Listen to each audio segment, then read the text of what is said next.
welcome back to Let's Talk Music. This episode is exceptionally special because it's personal.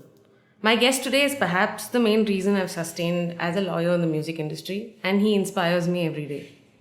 The person who encouraged me to pursue this path and gave me a ringside view of a musician's life and so much more.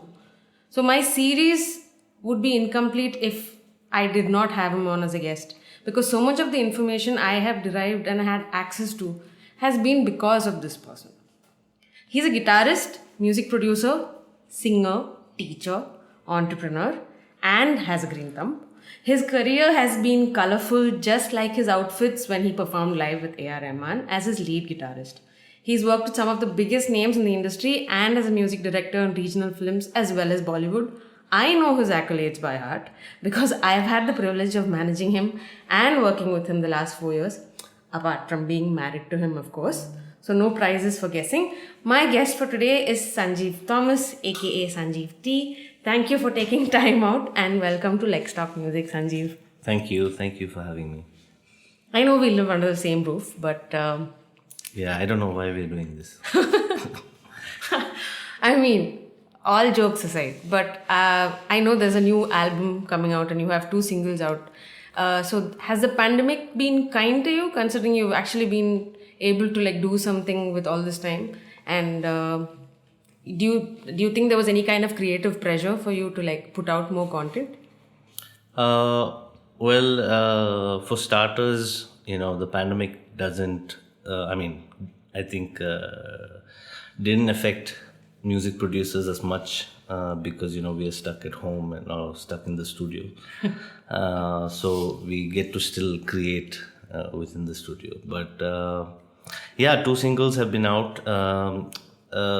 I've been lucky to, kind of find my way and kind of gear myself to do this album. It started earlier this year. I started jamming with friends of mine in Chennai, and music was being produced. But then this pandemic happened, and that stopped too, me, going out of home and jamming with them. Yeah. And that's when I had to decide that, I have to do this on my own from home. And that's when I chose to do something different, things that have inspired me, or, things that I listen to. Yeah, so it is quite a genre shift for you. Yeah, I think the circumstances made me choose that genre also eventually. And it's also something that I've been listening to a lot of. But I've been lucky that, that my drive to be creative remained. Yeah. And but not everyone is in that mind space. Yeah. And I wouldn't blame that on anyone, and I think there shouldn't be any expectation during this time, because this is a new feeling for all of us. Correct. So you've been an active musician for half your age now, so I don't want to disclose how old you are, but what do you think, what is the music scene like when you started, and what is the difference that you see with what is happening now versus how it was when you started off, in terms of opportunities, in terms of difficulties you faced, both as a with family and all of that? Yeah. And what do you think are the difficulties that new musicians now would have to go through? I think back then was definitely a more difficult time. Opportunities were way less. Obviously, the internet wasn't there initially. Yeah. So that itself, had a whole gap in itself. Correct. Yeah. When I kind of had a feeling that I should be a full-time musician, I thought, there would be enough opportunities. I thought there would be enough shows to play and all of that, but that wasn't the case. I found out that to play in front of audiences, initially I had to compete in competitions, college competitions like the IITs and the IIMs and stuff. So initially it was all about being part of those competitions around India, so that the music could reach different audiences around the country. So that was the easiest way to have an access to the audience. And even in terms of shows and stuff like that, obviously it used to be only mainly again college shows where there used to be a showdown band, and you'd have to be having certain kind of popularity to play in those shows. So things were hard, and I was just simply a singer-songwriter, guitarist, back then. I wasn't producing music, or I wasn't into that, but I had to become a producer eventually, and get into recording and the studio to sustain. I would have never sustained if I had just done indie and been a live musician. Yeah, so you've multitasked quite a bit. I've had to, and I don't regret it, and it's I think it was a natural kind of evolution into producing music. And over the years I've had to do many things. I've had to put my feet into many things so that I could survive, and not just more than survive. I think the more you are in the music industry, you kind of realize that you want to do only a certain kind of work. You don't want to do all the work that's thrown to you, or And so I decided that I need to focus on doing work only which I wanted to do, and that's how I decided that I had to put my feet everywhere to kind of hustle. To make me, to give me that choice of choosing work. You think if you had been, meaning if you had started your career right now, as in like if you were the youngster that starting a career right now, what are the opportunities that you will grab? Like, I know for a fact that distribution is a lot easier. So it's easier to get your music out there, but you're also pitching yourself against the world. Yeah. The playing field is kind of opened up, and it's a level playing field, right? So you could be Drake, you could be a young songwriter sitting in your bedroom in India putting out music, but you're both putting out music at the same time. Yeah. So what do you think today's musicians are, do they have it easier, or like what is it what do you observe of today's generation? Like I said, they definitely have it easier right now in terms of opportunity and in terms of access.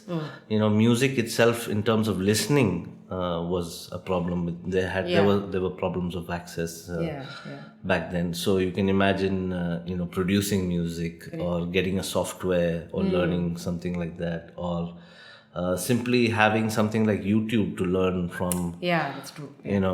So the opportunity, not just in terms of chances to show your go, talent, but also in terms of like improving yourself and learning and all of that. So this is definitely a golden time, I think. Of course, with all of this comes so much more competition. Yeah. So obviously it's not going to be that easy, but at least that today you can sit at home and still have an audience all over the world. Exactly. And you don't have to, like me, maybe, of course the hustle is always there, and you'll have to do the little things. You'll have to still probably go to the competitions and do all that stuff, the whole thing. But still, you can do that and this. And so many more things that you can do. And like you mentioned earlier about having to multitask. Do you recommend that for all musicians? Not everybody has that inclination, right? So, but there has to be some amount of multitasking so that you can have some kind of sustainable income source. Yeah. And you think you had a strategy, or did you just it just happened on the go? So for me, multitasking, actually, it usually happens because I'm interested in a couple of things. So usually that's where it starts from. It's not because, you get I have bored doing one thing. Yeah. I get bored very fast. And so that helps me in kind of learning new things and, Yeah. seeing if I can be part of that also. But in terms of a conscious decision to add a task like, for example, teaching or starting a school, that happened simply because, I was kind of tired of the industry that I was in and kind of lost, a purpose of sorts. The reason why I got into this, is that what I'm doing right now? And so because of, I wanted that break, I had to take a choice of, another part of music, which is teaching. Which is education. Which I always thought was the first step to improving any scene or any community of music. Exactly. The first step is always education. And it's been 5 years now since the school has... Rainbow Bridge in Bangalore, right? Yeah. And So, I think it's one of my the best decisions that I've taken. Yeah, that's true. It's my favorite place too. Now since you told me about this whole, the industry and all of that, the indie industry or whatever, the indie scene, it's not an industry per se. And the film industry, obviously, and I think India is very unique that way because you have like a music industry focused on the film sector, and you have the non-film music scene. They have it there also.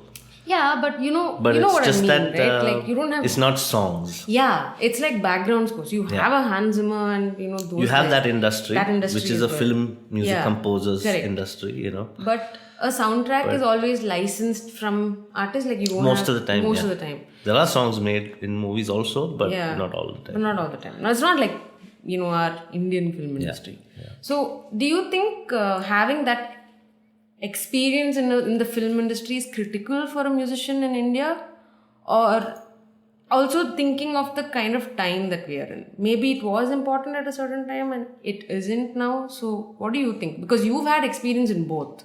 Yeah. And you continue to, you keep dabbling from time to time, So, what do you think? What have you learned from the film industry and how have you applied it to the indie scene and vice versa? Yeah. See, again, it depends on, who it is and what they're ready to do and what they're not ready to do. Some people, like for example, they don't fit into, singing somebody else's song. Or playing somebody else's song or playing for somebody. They just don't fit in that mind space. So some people are just, great at writing their own songs and expressing it their way, and they're kind of, into that. That's who they are, But having said that, experience from everywhere is always good. Yeah. And that just, it just builds you as a musician, and it's both these the indie scene and the film industry are totally so different drastically. Number one, when it comes to the film industry, you're talking about the big cats here, you're talking about the big money here, and so obviously the level of competition, the kind of artist that you're going to deal with is the kind of professionalism that's there because of all of this that's involved, all the money that's involved. There's a certain kind of etiquette that you learn. There's certain kind of rules, and And it's more structured, you mean? I wouldn't say structured, but it's just that another playing field, it's a totally different ball game. Yeah. We are talking about big artists here. It's a proper business, no? Of course, but of course that doesn't mean that the talent is not there. Correct. So it's just about if you are. It depends on who you are. Are you just a singer? Are you a singer-songwriter? Are you just a guitarist? Do you want to become a producer? So, my experience with both the scenes, I think, has definitely helped me be a better musician. Especially working with someone like A.R. Rahman, who's like the Michael Jackson of India, so to speak, you can say. That's the level where he's playing with, I've said this in many interviews, like, if I go to the studio, I would see a Moroccan percussion player and a violinist from Russia. All of these kind of people all in the same place. This is not something that you see often in the indie scene because, like you said, it's still a scene and not an industry yet. Yeah. But of course, things are looking positive. Like, for example, I think the pandemic has definitely been a big boost for the indie scene. We've discovered so many and recovered many musicians. Yeah. And that is, and it's not just in terms of artists, but also in terms of audiences that have been slowly pouring into more attention. Yeah. So I think it's been a great time. I think it's been a game changer for me, especially. It's been a game changing season because for the first time, if I were to dive into my Apple Music or Spotify for Artists page, I would see that my indie songs are right now on top of my film releases. Yeah. And this is that's great. Yeah. That's a great feeling. I mean, because the kind of effort an indie musician puts into his own work is so much, because so much of it's personal, right? You're expressing blood, sweat, and tears. So. I know. So, so now, given that, so you've also been exposed to these industry practices, right? In quotes, and what do you think about it? I know what you think about it, but I want people to know what you think about it. In the sense that, and obviously those industry practices don't apply to the indie scene, which is a great thing because the industry practice, I think, kind of strangles the musician. Yeah. So, would you, you think,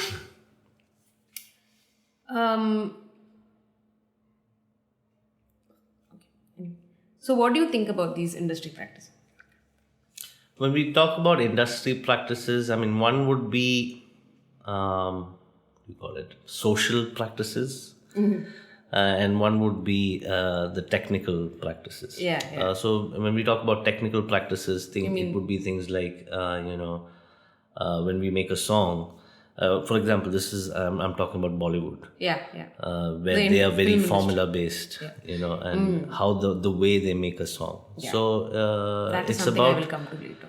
I mean, so when we talk about technical, what was the word? Technical and social practices. Practices. Practices.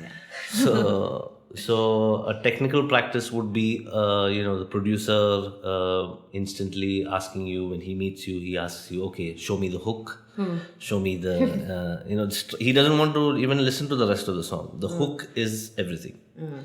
If you get the hook, then we can go to the main, how the rest of the song goes or, how the stanza of the song goes doesn't really matter. So the hook, it can be a vocal hook, it could be an instrumental hook, whatever. So anyway, they expect us to present a song in a certain order and a certain way. But, these are not how songs are made, right? I mean, if songs are made like this, I don't know how it would be special in any kind of way. Correct. I mean, maybe you can dance to it. But you'll forget it in a month. I don't know if there's any soul going in there when you are dissecting a song that way. Exactly. So this is an example of a practice which is very relevant in Bollywood. But it's different in the South, right? I mean, I think the Malayalam industry is a lot. Yeah, I mean, I haven't seen it so very formula based. I would say even Hollywood is very formula based that way. Really? And that is, of course. The only way, the only area where they go off formula is by probably choosing indie songs for their films. But otherwise, when you look at a score or when you look at filmmaking, it's very, very formula. Yeah. And that is the thing that Bollywood is also accepted and is adopting, and so that they can make more films with a certain quality and not go down. So when you do a mass production, these practices help. Yeah. When you're a big industry like that. Economies of scale. Yeah. But and when it comes to social practices, things like a great singer walks into a studio, and if say the producer is there, the singer bows down, touches his feet. Producer of the film, you mean? Yeah. Okay. The singer, bows down his feet. How, sir, kaise ho? G. Everyone is like G'ing everyone. Oh God. And then everyone is like, it's like everyone gets into a routine of muskifying people. So, and if you don't do this, they would think that you're, arrogant and, and obviously you don't want them to think that about you. Is that why you got out? Of course, these are the few things that that didn't really sit with me, and obviously the whole of India is there to compete when you're in Bombay. That's like the LA of India, right? So, I mean, the whole of the country is there in Bombay to get a chance in Bollywood. Yeah. And so it was just too much. I mean, at that point of my career, I didn't want to start another new side whatever career over there.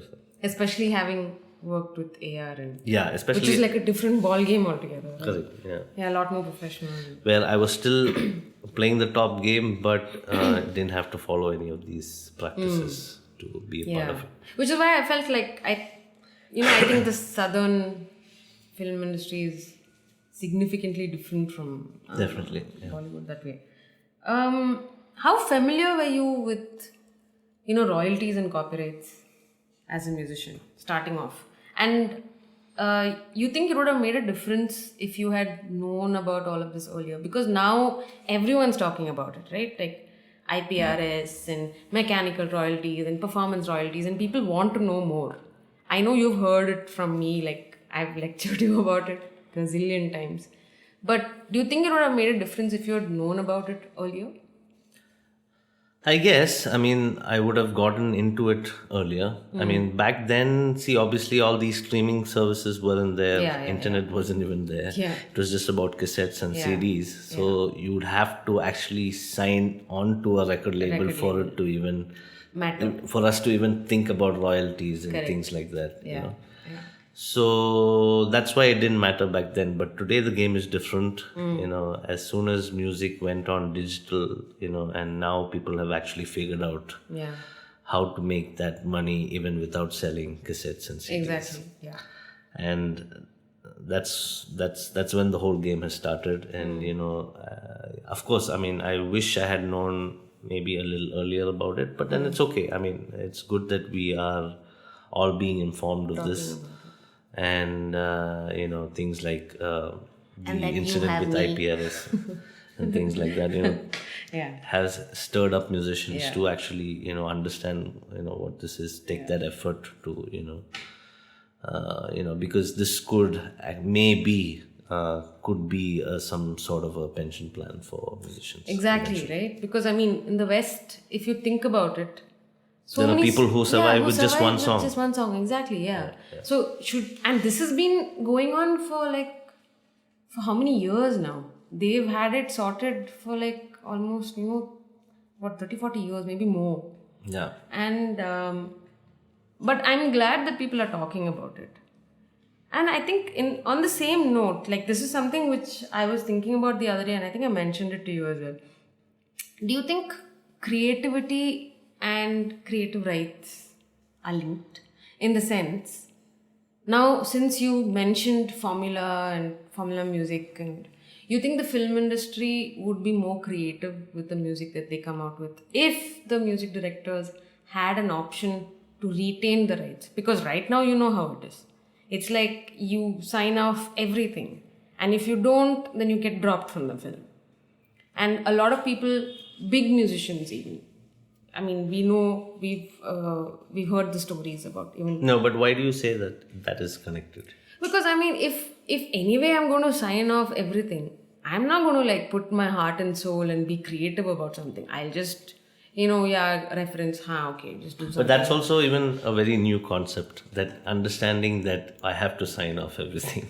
Yeah. Everything was all about, when it comes to films at least, it was, pretty much looked upon as work for hire, right? Yeah, but it's not, by the way. I know. Yeah. But, and labels still argue about it. Yeah. But anyway, And also, when you think about it, I mean, publishing rights aren't really, giving you money. not really. Yeah, that's because we don't have any proper coordinated system over here, no, measuring it. Yeah, that's But true. what if we did? And the thing is, we are all moving towards it. That's what, it's still a very gray area because we don't know what it would, Yeah.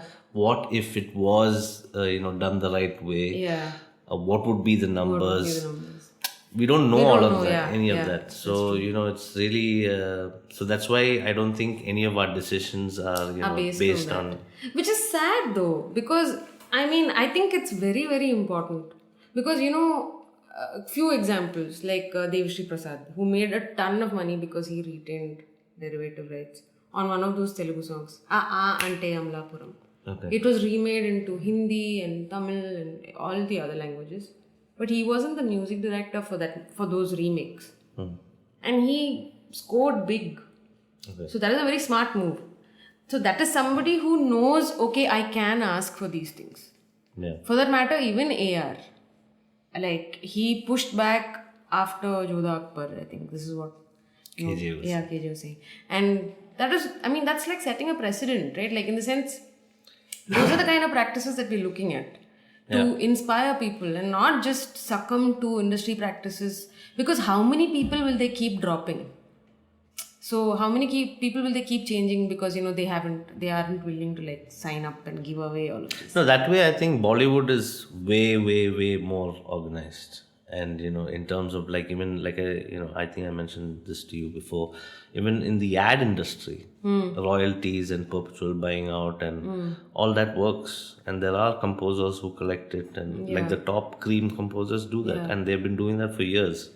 But the difference is those ads which you're talking about are with production houses and agencies that are global. I'm not talking about like the Indian record labels who have absolutely no ethics at all. They don't care about what the law says. Yeah. So like, they don't even know what the law says. Or maybe they do and they're like exercising their knowledge of the loopholes, They have a battalion of lawyers who will go through and make sure that the artist signs up. And I've complained to you so many times about those contracts that I've seen. Yeah, this definitely doesn't apply to the record labels here. Yeah. That is true. Which is, they're not professional at all. I mean, how could you blatantly do that when you know that the law is different, right? Which is what I was saying. So if I knew that I had the ability to keep the rights, that I was allowed, that I'm not going to be selling my soul over here, then would that kind of digress from this whole formula music madness and remakes after remakes? I don't think so. I don't think so, because I was expecting a different answer. What the hell? The only thing when a person is doing a film is, the only thing that he's thinking about is this film has to be a hit and my songs have to be a hit.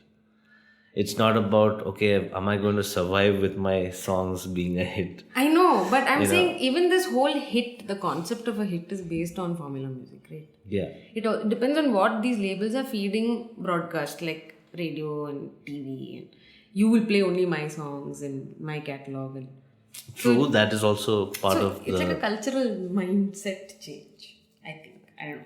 Yeah, but I think, I don't think the formula thing would change simply because being such a big industry, producing so many films, and you'll have to stand out from all those films that release every month from Bollywood. Yeah.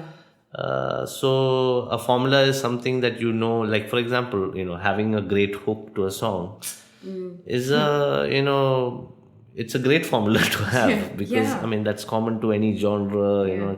It's common for every song. Yeah. But not all listeners are listeners who are looking for a hook. Yeah. For music. Yeah. So but then I guess the industry has also over the years, I'm just not saying now, has trained the audiences to love a hook. Yeah. So it's happened since the dawn of time, I guess. No, I kind of disagree because there was a point of time when there was good music. I guess the hook started maybe in the 80s, I guess. Okay, I don't know. You're old enough to remember all of it. No, but My question to you is, would you do this formula music?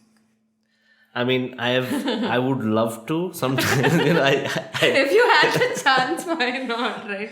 Be the best, like, I've next had Badshah. I've had so many chances to do it, but the thing is, it just doesn't happen with me.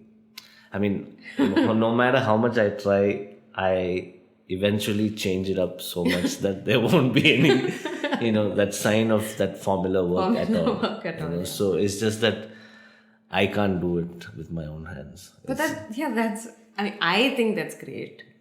Yeah. And actually, a lot of people do think that's great because, for example, the music in Manoharam stood out. So people categorically, came back and friends of mine who watched the movie and they were messaging saying that, the songs were very different. Yeah. So I think that's great. And see, at some point of time, how does a formula get created? Like, I mean, I know I'm going a little gyan here. True. A formula gets created because something has stood out and it has worked. And then they're like, hey, look, that song has become a hit because of this. So let's create a formula based on that. Yeah. So, I mean, there are two sides to it. That's like a sub-formula. So the main formula is get a hook first. The sub-formula is get a hook which sounds like this song, which is the current hit. Yeah, it's bullshit. So that's like... Sub-formula. Wow. I learned a lot. But you think, I mean, kind of like, not related, maybe like kind of related. Do you think there's like a attitude problem in each of these? Like in the film sector versus the indie sector? I've complained about it. I can't understand this. Which sector? Both. I don't understand this, what this film sector has about. Film industry looks at the indie guys and says, oh, you guys aren't like real musicians and you're not in the industry game. And then the indie guys look at the film industry people and say, sellouts, no creativity and all of that. Yeah, I think attitude is there on both sides. Yeah, but what do you think about that? I mean, obviously, I wouldn't recommend that. Yeah, because... And you've kind of been stuck in the middle, right? Because you've been film industry and indie, so you get that treatment from both sides. Yeah, so I'm not accepted anywhere because the film industry people think I'm an indie musician. Indie musician people think I'm a film industry guy. So I'm never going to win that war. Yeah. But it's okay. I think attitude comes from, music being, having that gift of music. Yeah. So when you're a musician, you're gifted with the talent of music. Yeah. And so there's a certain kind of ego which comes with it. Yeah. And that's where it starts, being a musician, like having a certain attitude or, that's like or rock even star. Audiences have that, right? Yeah. I mean, audiences who are loyal to a certain genre. Yeah. Have a certain attitude. Yeah, which I don't understand at all. Yeah. I mean, I'm one of those. I think that is not there in the film industry. Me? You won't have film industry audiences like, being loyal to, okay, we only love Amit Trivedi, fuck you guys. Yeah, that the won't rest happen. of you. Yeah. But I think that happens in the indie scene that is there. That's genre specific, no? Genre like in the and sense, artist like, specific, maybe festival specific. Yeah. It could be anything, I listen to only jazz. I mean, like, for example, I'm agnostic to genres. Yeah. For me, it's all about the vibe. If I vibe with it, I will. So that's what I will vibe even with a Bollywood song. Yeah. But just that in the recent past, I haven't, and it pisses me off. So yeah, I mean, it's just about where you are, right? I mean, if you're at NH7 and people catch you vibing with a Bollywood song, Oh shit! You're a cool, bro. I don't think that's gonna help you. Yeah, it's like not hipster enough. Yeah. We're too old, yeah. It's just so, but what do you think the current generation of musicians have, initiated as a change? Do you think they are a lot more aware, and especially in the indie scene? I'm not even going to go into the film industry because it's like we mentioned, it just works very differently there. But what do you think about the current indie scene? People are a lot more conscious of what they're doing. And I'm saying conscious not just about rights, but what they represent and, causes and all of that. Like responsible musicians, Yeah. What do you have to say about that? That's obviously a good thing. I mean, obviously, yes. Thanks to the advent of internet and all of these streaming services, and the industry itself finding a new way to earn money. Because there was a time when CDs and cassettes were no longer valid. The music industry was kind of in shambles, kind of wondering, how are we going to survive this? How are we going to make money? A lot of the big studios shut down. A lot of the record labels shut down. This was like early 2000s. Yeah. So, but then now cassettes are coming back. It's big, LPs are coming back. The industry has kind of figured out a way to make money now, and they know exactly what they're doing. Be it streaming services or whatever. So because of all this, definitely the artist has become more aware, and it's a great thing. And when the audience, when the musicians are aware, obviously the things on the top will also change eventually. And already that whole revolution has started, I would say. And especially not in just terms of people being aware, but also, like we spoke earlier, in terms of content being put forward. Another big thing that the younger generation has is over the older is the huge difference in quality. That how quality has drastically improved thanks to technology also. And despite being a bedroom studio. And bedroom studios are sounding as good as any a top class release. And so that's great, where again you're leveling the playing field, and everyone can compete, anyone can get there. It's just about the time and how much you are willing to hustle. Of course, at the end of the day, when you're talking about, not about the indie industry, but when you're talking about the top industry, be it, say, the pop industry in America or the film industry in India, you still eventually have to follow certain ways to get there and, be on the top, meaning like for example, if you're a rock artist in America right now, I don't think you're going to be a popular artist anymore. You'll have to do hip hop or pop or say electronica. These are the genres that would fall in the top 100 Billboard kind of, So obviously, if you're a fusion artist or a world musician or an African artist or a jazz musician, so sad. Any of these, it's very unlikely that you're going to compete with the top dogs. So, but I guess it's like a cycle, right? It keeps changing. Like rock was up there, just like even 20 years back. And metal, that is a separate scene altogether. I have zero knowledge of metal, but they're thriving, and people do, listen and consume a lot of. There's a lot of new metal bands also coming out. And I'm just saying, with time, mainstream. The word mainstream, what it means changes. And so, if you are part of the mainstream, you're lucky. If you're not, you will still have to be indie and underground. No, now when you mentioned this, you said there's a way to get on top in the film industry. What occurred to me was the whole Badshah ruckus. Right. Right. So, I mean, if you have money, so basically if I can spend 75 lakhs to get that many views and be popular and be noticed and, how authenticity is questioned right there, right? I don't know, that just takes away from the whole concept of creativity and art and music as an art form. It, just kills the sanctity. I mean, over the years, it's all about the numbers. I know, but it isn't like, it's not like this in the West. I don't think people buy views over there. Or I don't know, maybe I'm sure they do. They do. Of course because actually, come to think of it, they, I was telling you it's the same thing. I mean, what we are doing here is exactly what they're doing into 100 over there. I'm sure they're doing it so much more over there. So you're saying like a Justin Bieber like buys views? Maybe. Yeah, of course. Why not? What? No way. He'll be looking at, okay, you know what?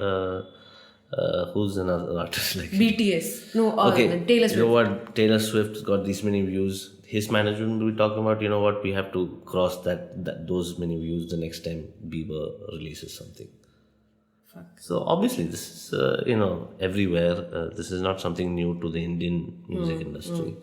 I would say it's the next level if you go to Hollywood in terms of games played with money. Yeah. So if you think Badshah is the criminal here, there are bigger criminals there. No, but his music is a crime, please. Right. What about the stuff that he did with that Ginda Fool? Like the original author was paid off like 5 lakhs. And he was like, he's not making any money on royalties. So I'm saying there are a lot of those kind of practices in India which comes from lack of awareness. And the lack of having like an organized structure to all, the creative industries. Yeah, because at the end of the day, the audiences don't care about who's paid what. Yeah. They will look at the numbers. Okay, he's got 5 million views. Okay, maybe he's someone I should check out. Or he's got just 5K followers on Instagram. Okay, must be not that famous. So the obsession people with don't the have blue the tick. time to give you a chance to discover you out. And that is something that we don't have a luxury of. Back then, people spent that time. Yeah. And so probably they were bigger fans of the artist. Exactly, right? Because now, for example, if you ask me if there's any artist that now maybe I do because I'm consciously paying attention to actually listen to music. But there was a time like back in the 90s and early 2000s, I knew the name of the song, the band, the specific songs that I liked. I knew the lyrics. Today it's all about just background noise, right? And what comes with this, attention deficit is also the shelf life of an artist, which has reduced drastically. Yeah. So you can't follow him for too long anyway, because he's not going to survive that long anyway. So sad.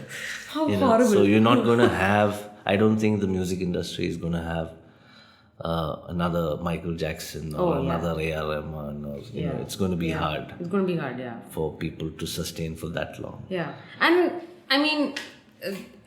obviously, like, neither Michael Jackson nor A.R. Rahman are unique in terms of like what they did. In the sense, like we've had this argument about how Michael Jackson technically... James Brown. Yeah, James Brown. And but... A.R. Rahman, knows. Michael Jackson maybe. Yeah, but he has like a mix of stuff. Like obviously Ilayaraja is also like, up there. But A.R. is known a lot more around the world. But what they did to the masses and to the public at large, I think that's how they impacted people. And it also is connected to the access to music. Like it's not like available like, like peanuts around.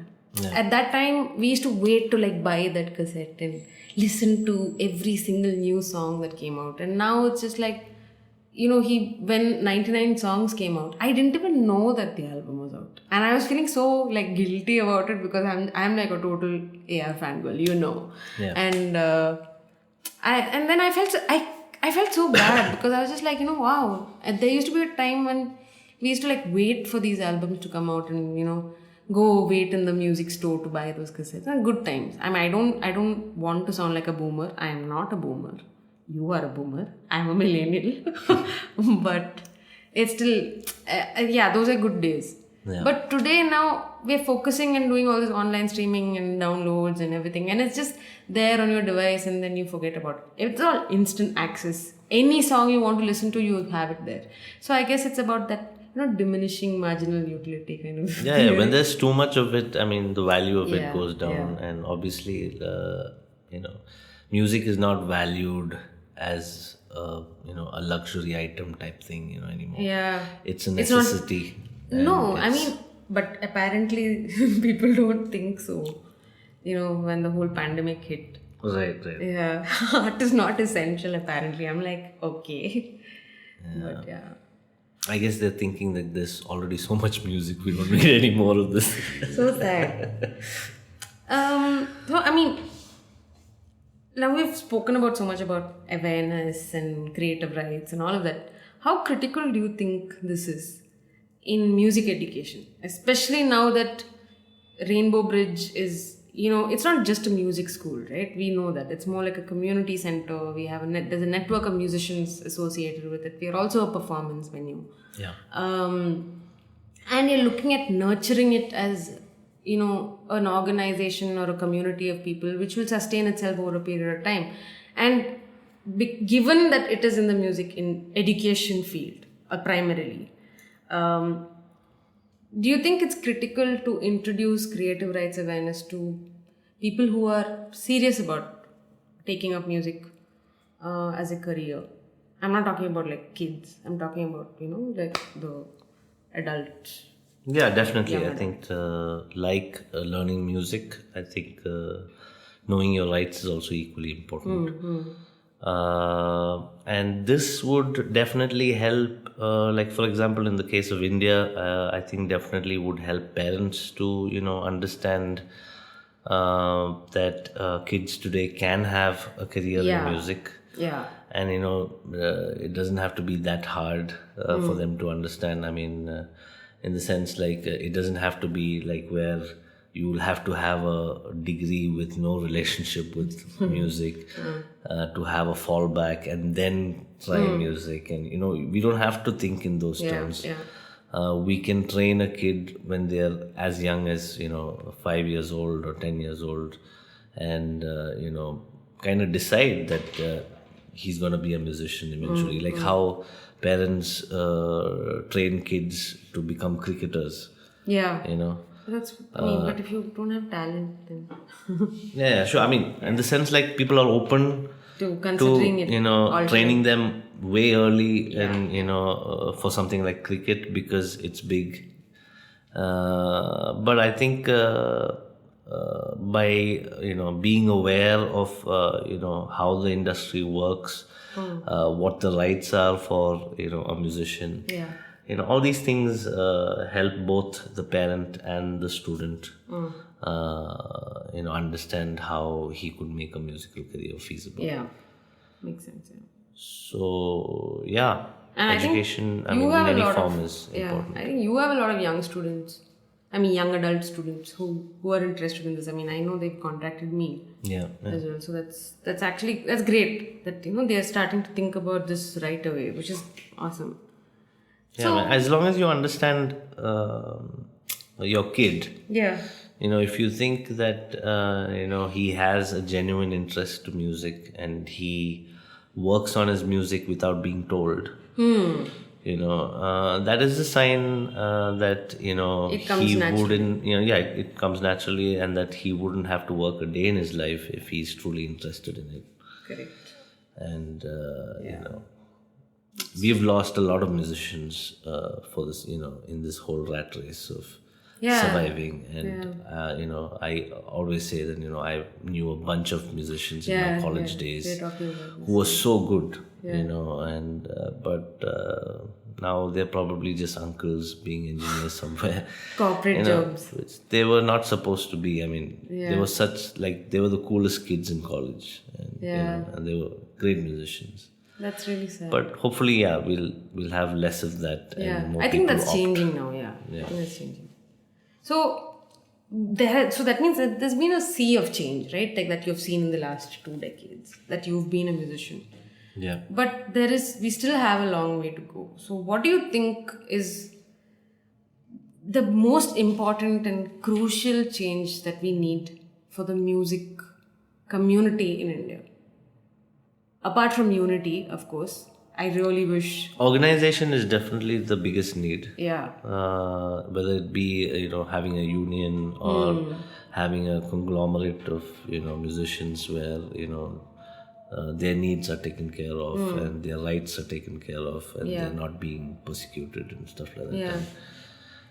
So that's definitely needed, an organization of sorts. And so that's when we are going to get more money, things are going to be more structured. Uh, Any mindset change that we need in terms of like, you know, how we approach music? I mean, because I don't think it's taken seriously enough, yeah. and which is very unfortunate. Yeah, I think that's why I always say music and training your left side of your brain is as important as the right, and I think Yeah. music education has to be taken Start seriously from the start Yeah. by schools. If sport is taken seriously, so Yeah. should music. Yeah, actually. Probably even more important than sports, because music is a language which Universal. which is universal, which expresses so much more than any normal language. That's true. And that is something that people need to understand, and because it helps you with so many other things. And so obviously it has to start from the grassroots level, giving that importance Yeah. and reverence to music. And that's only then is when musicians would get that respect from the society too. Yeah. And if that respect is from the society, that help will be given from the government too. Yeah, but there is nothing. Yeah, exactly. That attitude shift, because right now there is nothing from the government. Yeah. I mean, like having a union is great. The film industry that way is a lot more organized because it does have unions. You're a member of the union. It's in Tamil Nadu.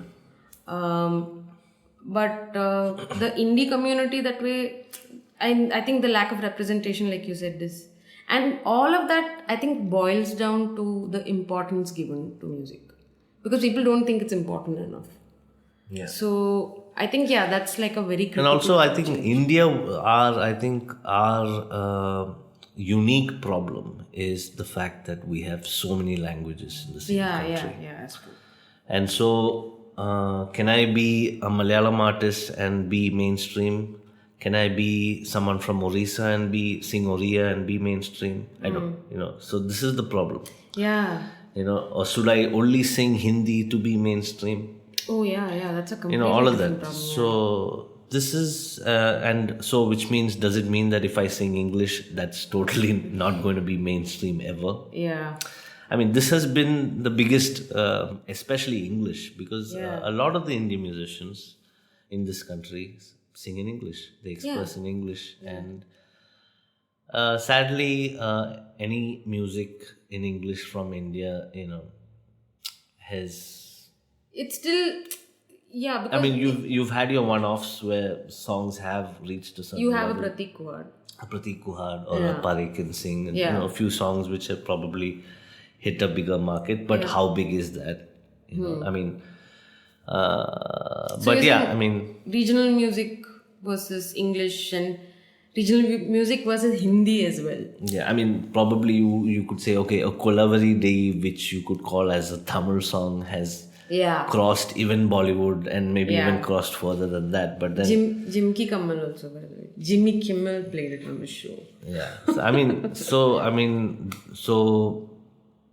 do we need to be a certain way? Does that mean like we have to release comical songs and sing English in a comical way for it to be popular outside, because the West thinks... Gimmicky stuff, basically. The West thinks Indians talk. I'm also, they talk like that. So a song like that would make sense coming from an Indian. I mean, so these are the questions of...